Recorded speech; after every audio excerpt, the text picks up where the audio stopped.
নমস্কাৰ প্ৰিয় দৰ্শক শ্ৰোতা আমি জীৱন যাত্ৰাই এই ভিডিঅ'টিত লৈ আহিছো ৰাশি চক্ৰৰ দশম সংখ্যক ৰাশি মকৰ ৰাশিৰ 2022 বৰ্ষৰ মে মাহৰ ভাগ্যফল সম্পৰ্কে আপুনি যদিহে আমাৰ এই চেনেলটো সাবস্ক্ৰাইব কৰা নাই তেন্তে কৰি থওক আপুনি প্ৰতিদিনৰ ৰাশিফল প্ৰতিদিনে পাবলৈ সক্ষম হ'ব মকৰ ৰাশিৰ অধিকাৰীসকলে 2022 বৰ্ষৰ মে মাহৰ প্ৰথম ভাগত কেৰিয়াৰৰ ক্ষেত্ৰত উল্লেখনীয় পদক্ষেপ গ্ৰহণ কৰিব পাৰে মে মাহত আপোনাৰ আত্মবিশ্বাস যথেষ্ট বৃদ্ধি পাব কঠিনৰ পৰা কঠিনতম কাৰ্য কৰাৰ বাবে আপোনাৰ উক্ত মাহটোত হাবিয়াস বৃদ্ধি পাব কৰ্মক্ষেত্ৰত সহকৰ্মী তথা উচ্চপদস্থ বিষয়াসকলৰ সৈতে মকৰ ৰাশিৰ জাতক জাতিকাসকলৰ সম্পৰ্ক মে মাহত পূৰ্বৰ তুলনাত মজবুত আৰু সুন্দৰ হোৱা পৰিলক্ষিত হ'ব সমাজত আপোনাৰ উক্ত মাহটোত সন্মান বৃদ্ধি পাব তথা আন লোকে আপোনাক প্ৰশংসা কৰিব আনহাতে মকৰ ৰাশিত শুক্ৰ গ্ৰহৰ শুভ প্ৰভাৱৰ ফলত যিসকল অধিপতি ব্যৱসায় বাণিজ্যৰ ওপৰত নিৰ্ভৰশীল তেওঁলোকে মে মাহত যথেষ্ট সফলতা লাভ কৰিবলৈ সক্ষম হ'ব ঘৰুৱা দিশত পিতৃ-মাতৃৰ সৈতে সম্পৰ্ক মধুৰ হ'ব তথা আপুনি নিজৰ পিতৃৰ সৈতে মনৰ বহু কথাই খোলাখুলিকৈ ব্যক্ত কৰিব পাৰিব জীৱনসংগীৰ সৈতেও আপোনাৰ আত্মীয়তা তথা সহযোগিতাৰ ভাৱ বৃদ্ধি পাব উক্ত মাহটোত মে মাহটোৰ চতুৰ্থ আৰু পঞ্চম সপ্তাহ আপোনাৰ বাবে যথেষ্ট শুভ হোৱা দেখা গৈছে আৰ্থিক দিশতো অৰ্থৰ আগমন ঘটিব উক্ত মাহটোত স্বাস্থ্যৰ দিশত সমস্যাই দেখা দিব পাৰে মাহটোৰ মাজে সময়ে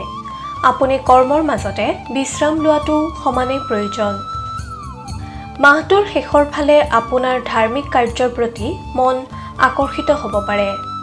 লগতে আপুনি মাতৃৰ স্বাস্থ্যৰ প্ৰতিও যত্নবান হোৱা উচিত মকৰ ৰাশিৰ জাতক জাতিকাসকলে যদি এই মাহটোত বাহন ক্ৰয় কৰাৰ কথা ভাবিছে তেন্তে ভাবি চিন্তিহে আপুনি সিদ্ধান্ত গ্ৰহণ কৰক প্ৰেমৰ দিশত উক্ত মাহটোত তৃতীয় সপ্তাহত প্ৰেমাস্পদৰ সৈতে বাক বিতণ্ডা হোৱাৰ সম্ভাৱনা দেখা যায় সেয়েহে আপুনি প্ৰেমাস্পদৰ সৈতে বাৰ্তালাপ কৰোঁতে সাৱধানতা অৱলম্বন কৰক আৰু কিছু ক্ষেত্ৰত আপুনি মৌনতাই অৱলম্বন কৰক মকৰ ৰাশিৰ অধিপতিসকলৰ আৰাধ্য ভগৱান হৈছে ভগৱান শিৱ